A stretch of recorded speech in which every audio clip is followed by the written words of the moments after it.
Everyone, मेरा नाम मोनिका है और मैं IELTS 9 हिंदी से हूँ। तो यहाँ इस वीडियो में मैं बताऊँगी टेम्पलेट की हेल्प से हम एग्री और डिसएग्री और टू व्हाट एक्सटेंट एग्री और डिसएग्री ऐसे को कैसे लिख सकते हैं। पहले आप इसको फ़ोटो लो, इसको स्क्रीन पॉज करके इस टेम्पलेट ब्लैक वाली लैंग्वेज को लिखो। यहाँ पे स्पेस छोड़ना ताकि आपको समझा दूँगी ये क्या है। जैसे इंट्रोडक्शन बात करते हैं। It is true that in this day and age, यहाँ इस इन दिस डे एंड की एज की बजाय पे आप मॉडर्न टाइम्स भी लिख सकते हो, यहाँ ग्लोबलाइजेशन भी लिख सकते हो। फिर कोमा, फिर क्वेश्चन स्टेटमेंट का मतलब है जो क्वेश्चन स्टेटमेंट हमें दी है उसको हम पैराफ्रेज करके या थोड़े बहुत सिनोनिम ऐड करके हम यहाँ वो लिखेंगे। उससे नेक्स्ट लाइन फुल स्टॉप। उससे नेक्स्ट लाइन में लिखना I strongly agree with this viewpoint, मैं इस व्यू पॉइंट से स्ट्रांगली एग्री करती हूँ। अगर आप फुली एग्री ऐसे लिख रहे हो, अगर आप फुली डिसएग्री लिखते हो तो यहाँ डिसएग्री लिख देना। With this viewpoint as reason, अब आपको ये बताना है कि आप इस व्यू पॉइंट से क्यों स्ट्रांगली एग्री होते हो, क्या रीज़न है, वो यहाँ रीज़न एक्सप्लेन करना ही होगा आपको, ठीक है।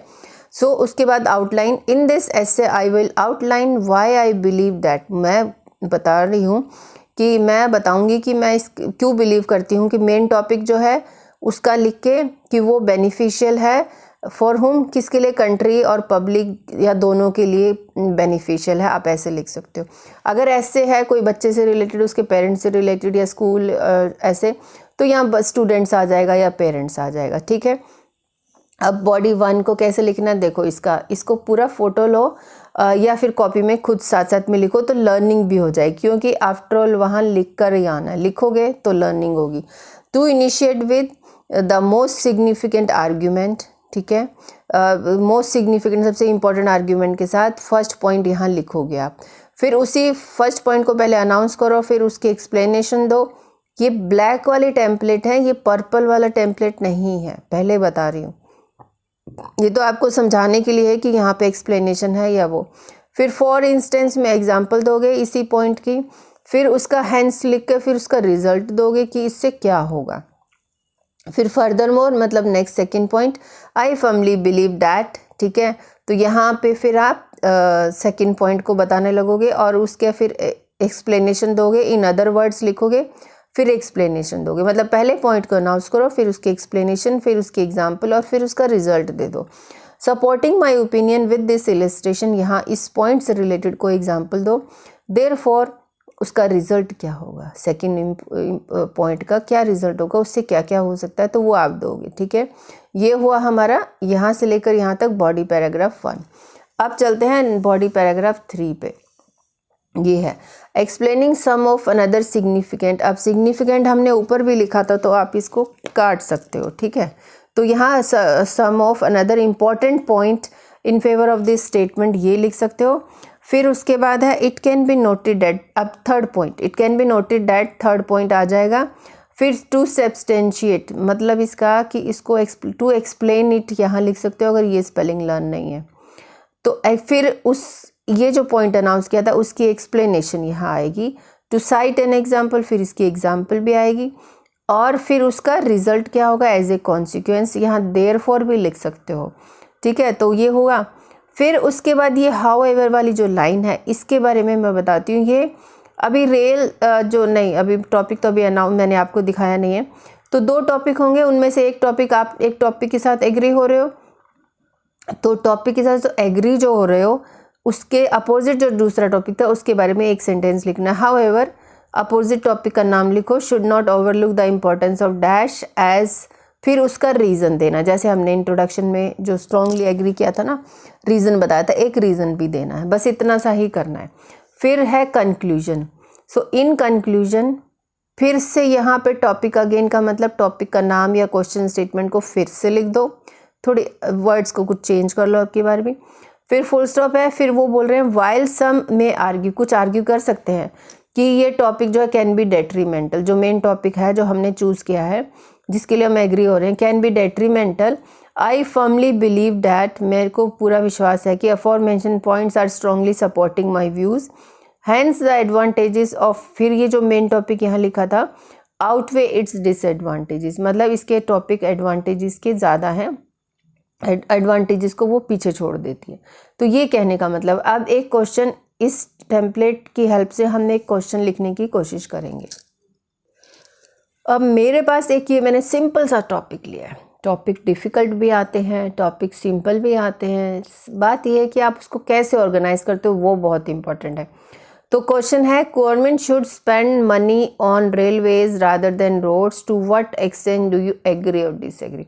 गवर्नमेंट को मनी रेलवेज पे स्पेंड ज़्यादा करनी चाहिए रोड्स की बजाय। मैंने टॉपिक को सपोज 4 बार पढ़ लिया, क्योंकि मैंने अभी दूसरी वीडियो भी बनाई, तो मैं तो पढ़ चुकी हूँ। आपको जब क्वेश्चन स्टेटमेंट एग्जाम में मिलेगा, प्रैक्टिस करते हुए भी आप इसको 4-5 बार पढ़ो, इसका मेन टॉपिक निकल के आना चाहिए। अगर आपने मेन टॉपिक और उसके सब टॉपिक सही से निकाल लिया ना, आपके बैंड अच्छे आएंगे और टेम्पलेट भी यूज़ करोगे। अब क्वेश्चन है, to what extent do you agree और डिसएग्री, या सिंपल डू यू एग्री और डिसएग्री पूछेंगे। तो इसको 4 तरीके से आप कर सकते हो, या तो फुली एग्री हो जाओ, या फुली डिसएग्री हो जाओ, या पार्शली एग्री हो जाओ, या क्या कर सकते हो आप, या फिर I agree up to a certain extent, मतलब 70% आप एग्री हो रहे हो, 30% आप डिसएग्री हो रहे हो। इसका भी पॉइंट आएगा, इसके भी आएंगे, ठीक है। कैसे भी आप इसको अटेम्प्ट कीजिए, टेम्पलेट वाला लैंग्वेज यूज़ करोगे और साथ में पॉइंट्स अच्छे होंगे। आप बार बार किसी को रिपीटेशन ऑफ वर्ड्स नहीं होंगे ऐसे में, तो डेफिनेटली बैंड्स आएंगे आपके, पर सेंस होनी चाहिए ऐसे में। तो प्लानिंग में क्या करना है, हमने फर्स्ट प्लानिंग का फर्स्ट पार्ट तो कर लिया, क्वेश्चन को 3-4 बार पढ़ लिया, उसका मेन टॉपिक निकाला। क्या है मेन टॉपिक? गवर्नमेंट की फंडिंग और स्पेंडिंग जो है वो रेलवे पे होनी चाहिए, रोड्स पे होनी चाहिए। वो तो कह रहा है कि शुड स्पेंड रेलवेज, मनी के ऊपर ज़्यादा स्पेंड करना चाहिए। तो आप इस रेलवेज पे एग्री होते हो या रोड्स पे? अगर रेलवे एग्री होते हो तो रेलवेज पे लिखोगे, अगर डिसएग्री होते हो तो रोड्स के ऊपर लिखोगे, ठीक है। ये मेन टॉपिक को समझने की ज़रूरत है। तो planning is important in every essay. और इसके कुछ रूल्स हैं, देखो रूल्स मैं बताती हूँ आपको। जैसे मिनिमम 250 वर्ड्स होते हैं, लेकिन अब 250 तो बहुत ही कम हो जाएंगे एक ऐसे के लिए। लिख सकते हो तो 300 भी लिखो, 350, 330, 340, 350 तक बच्चों के वर्ड्स जाते हैं जिनके ऐसे अच्छे होते हैं, ठीक है। तो ये इसमें कोई लिमिट नहीं है, लेकिन हाँ 250 से नीचे ना लिखो तो बेटर है। लिखो तो 250 ही लिखो, तो अच्छे से लिखो। फिर 4 पैराग्राफ्स बनाओ, कंपलसरी से कंपलसरी। फर्स्ट इंट्रोडक्शन होगा, second body paragraph, third body paragraph, फिर फोर्थ कंक्लूजन। और 40 मिनट्स का टाइम मिलेगा। फर्स्ट 5 मिनट्स आपको प्लानिंग करनी है, लास्ट 5 मिनट्स आपको रीड करना है अपना ऐसे, मतलब अपना ऐसे को खुद से पढ़ोगे। तो उससे क्या होगा कि आप लोग अपना क्या होगा कि आप अपने गलतियां खुद से आप पा पाओगे। और क्वेश्चन स्टेटमेंट है। अब आपको पता है ये वर्ड्स जो हैं, जैसे government, spending money, railways, roads, agree, disagree, ये वर्ड्स तो 1, 2, 3, 4, ये 4 वर्ड्स तो बार बार आपके ऐसे में आएंगे ही आएंगे। तो रिपीटेशन ऑफ वर्ड्स से बचना है हमें, और इसकी वोकैबुलरी थोड़ी थोड़ी दिमाग में पहले ही रखनी है कि हम क्या क्या लिखेंगे, ठीक है। तो वोकैबुलरी में है पब्लिक स्पेंडिंग। तो पब्लिक स्पेंडिंग, गवर्नमेंट जो है, हम बात करें गवर्नमेंट स्पेंडिंग, तो government state spending, public spending, government budgetary disbursement, ये सब लिख सकते हो। गवर्नमेंट बजट्स लिख सकते हो। रेलवेज़ में रेल रोड्स और रेल लाइंस और रेल लिंक्स ऐसे लिख सकते हो। रोड्स में सरफेस ट्रांसपोर्ट, ये लिख सकते हो। Spend money, government expenditure, expenses और रेल लाइंस। बेसिक इंफ्रास्ट्रक्चर में फैसिलिटी और स्ट्रक्चर्स आ जाएंगे, ठीक है। अभी हमने पॉइंट देख लिया, हमें सब पॉइंट्स, हम लोग फुली एग्री। अब फुली एग्री क्यों होते हैं? मेरे दिमाग में जैसे ही मैंने बोला कि मैं तो एग्री हो जाऊंगी रेलवेज के साथ, तो क्यों हो जाओगे, ये सब पॉइंट्स एकदम दिमाग में आए। पहले ये नहीं सोचना कि इम्पॉर्टेंट पॉइंट क्या है, नहीं, जो दिमाग में आता है उसको उतार लो, मोटा मोटा इसका नाम, छोटे छोटे पॉइंट्स लिखो, एंड उसके बाद फिर सोचो कि सबसे इम्पॉर्टेंट कौन सा है। जैसे सबसे इम्पॉर्टेंट मेरे लिए ये बहुत ज़्यादा कैपेसिटी में पैसेंजर्स और गुड्स को ले जा सकता है, ये सेफ्टी भी है, ठीक है, ये सेफ़र भी है, कॉस्ट एफिशिएंटली भी है, रनिंग कॉस्ट इसकी कम होती है, ये एनवायरनमेंट को भी सेव करता है, स्पीड भी इसकी अच्छी होती है। और मैंने एग्जांपल पहले रेलवेज़ के बारे में, इंडियन रेलवेज़ के बारे में सोच के रखा है। तो ये हम इन पॉइंट्स को लेके अभी हम अपना एस्से लिखेंगे। अब इसमें भी आप नंबर 1, 2, 3 का रैंकिंग कर सकते हो कि मेरा सबसे इम्पोर्टेंट ये पॉइंट है, या ये है, या ये कुछ भी। लेकिन और कभी आपको लग रहा है मैंने बहुत ज़्यादा पॉइंट लगाए, तो मैं एक लास्ट में क्या करूँगी, जो जो सबसे इम्पोर्टेंट है पहले उसको लिखूंगी, फिर उससे नीचे, फिर उससे लिख के लास्ट में अगर पॉइंट्स बचे तो 2 पॉइंट को एक में कंबाइन कर दो भाई, कर दो, कोई प्रॉब्लम नहीं। अब टेम्पलेट की हेल्प से इस एस्से को लिखते हैं। अब ये देखो टेम्पलेट है, इसको हमने क्वेश्चन स्टेटमेंट को कैसे फिट किया। It is true that in this day and age the nations, देखो अभी गवर्नमेंट शुड स्पेंड का था ना कि रेलवेज पे करनी चाहिए, the nations government should to की बजाय मैंने शुड की बजाय ऑट टू लिखा, ये भी मॉडल वर्ब है। Government ought to make budgets on railways rather than goods infrastructure, देखो सेम लाइन है लेकिन थोड़ा बहुत वर्ड्स को मैंने चेंज किया, सिनोनिम्स डाला है। फिर लिखे, फिर हमें बताना I strongly agree with this viewpoint as, ये रीज़न है, रीज़न भी बताओ। I strongly agree with this viewpoint as it has high capacity to carry large number of passengers and safety wise it is good, ये भी लिख सकते हो आप, ठीक है। ये हमने रीज़न बताया। फिर in this essay I will outline why I believe that, अब मेन टॉपिक लिखना है। ये जो पिंक लाइन है मतलब कि ये आपको रेडीमेड लैंग्वेज है। फिर यहाँ जो कुछ नहीं लिखा है जिसके नीचे कोई लाइन नहीं, ये टॉपिक है। That railway transport is highly beneficial, ये तो रेडीमेड लैंग्वेज है। For the whole world and common people, देखो अभी इसका दिखाती हूँ पूरा, ये देखो ये अपना टेम्पलेट था और हमने इसको कैसे लिखा है। Why I believe that, main topic लिखा, मेन टॉपिक अभी बता दिया हमने, railway transport is highly beneficial for, ये होम किसके लिए, कंट्री या पब्लिक या दोनों के लिए। तो हमने ये जो अभी बता रही हूँ ब्लैक वाला रेडीमेड लैंग्वेज है, ये रेडीमेड लैंग्वेज नहीं, ये तो आपको आइडिया दे रहे हैं कि यहाँ क्या लिख सकते हो, ठीक है। Highly beneficial for the whole world and common people, ठीक है। तो ये हो गया हमारा इंट्रोडक्शन। अब बॉडी पैराग्राफ 1 में कैसे स्टार्ट किया, जैसे यहाँ लिखा है to initiate with the most significant argument, मतलब सबसे इंपॉर्टेंट आर्गूमेंट। अब पहला पॉइंट को अनाउंस करते हैं, ये देखो to initiate with the most significant arguments railways offer a safe travel experience both for public and businesses, this is to say the number of accidents are too less. अब ये क्यों है, पहले हमने अनाउंस किया, ये सेफर क्यों है उसको हम एग्जाम्पल दे रहे हैं, मतलब एक्सप्लेनेशन दे रहे हैं। इसमें रोड एक्सीडेंट, इसमें एक्सीडेंट जो कम होते हैं, रोड में ज़्यादा लोग मरते हैं, ये बता रहे हैं। Because it is operated with proper systems and technicians. For instance in A survey revealed bye newspaper agency, thousands of people killed in road accident and few hundreds lost their lives in rail accidents through out the globe. तो ये हमने example भी दे दी और इसी point का क्या result होगा, hence it saves time, it saves lives. Second point, furthermore it is cost efficient. Furthermore it is cost efficient transportation mode. इसको दूसरे तरीके से भी लिख सकते हैं, कहने का मतलब कि कॉस्ट एफिशिएंटली वर्क करता है। I firmly believe that it saves government's money by spending only initial infrastructure and after that no cost is required for repairing its line after every 6 months। Unlike roads, जैसे roads में तो हर 6 महीने बाद season change होता है तो repairing की ज़रूरत पड़ती है ना, टूटती रहती, ये नहीं टूटती ऐसे। Supporting my opinion with this illustrations, roads need repairing cost after every season specially after rains as per government survey of India, but railways need only huge investment initially. देखो मैंने एग्जाम्पल दो एग्जाम्पल डाल दी और 2 points को मैंने template की help से explain कर दिया। टेम्पलेट भी लगाओ साथ में अपने पॉइंट्स भी एक्सप्लेन करो, फिर दोनों के कॉम्बिनेशन। ये लाइन लगानी इसलिए कि आपको कुछ स्ट्रक्चर मिल रहा है। अब यहाँ देखो second body paragraph, explaining some of another important, यहाँ सिग्निफिकेंट सेकंड टाइम आ गया है तो इसको चेंज करो, आप इम्पॉर्टेंट डाल सकते हो।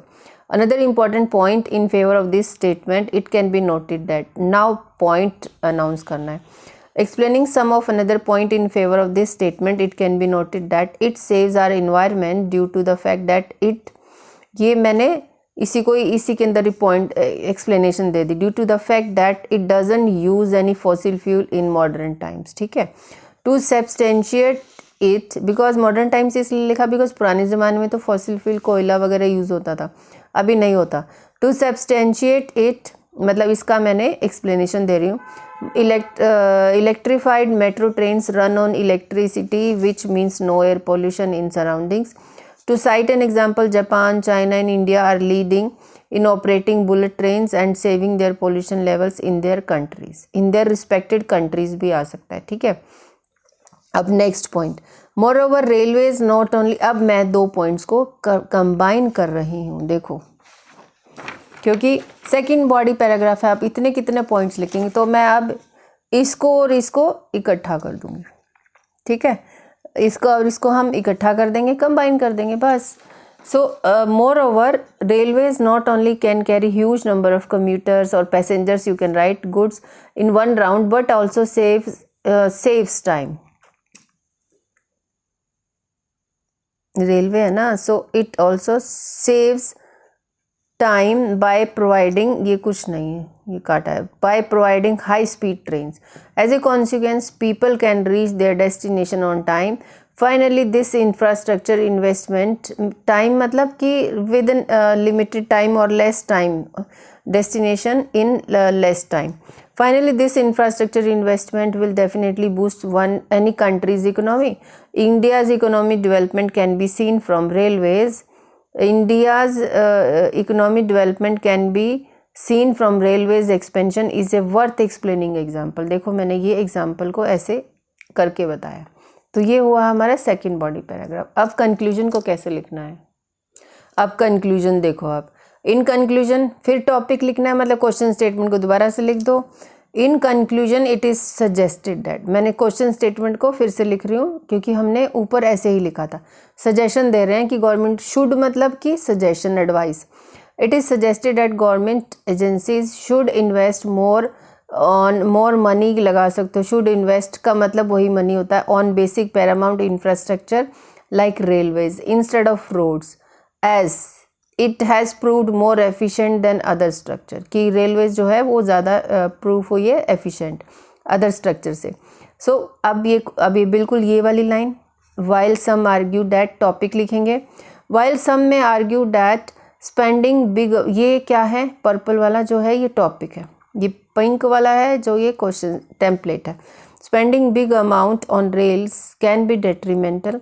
आई believe that aforementioned points are, देखो ये लिखा है सेम टू सेम मैं लिख रही हूँ, aforementioned points are supporting my views, are strongly supporting my view point, hence the advantages of, अब देखो मेन टॉपिक क्या था, railway investment, outweigh its disadvantages. तो हमने ये पूरा टेम्पलेट की हेल्प से इसको पूरा लिखा।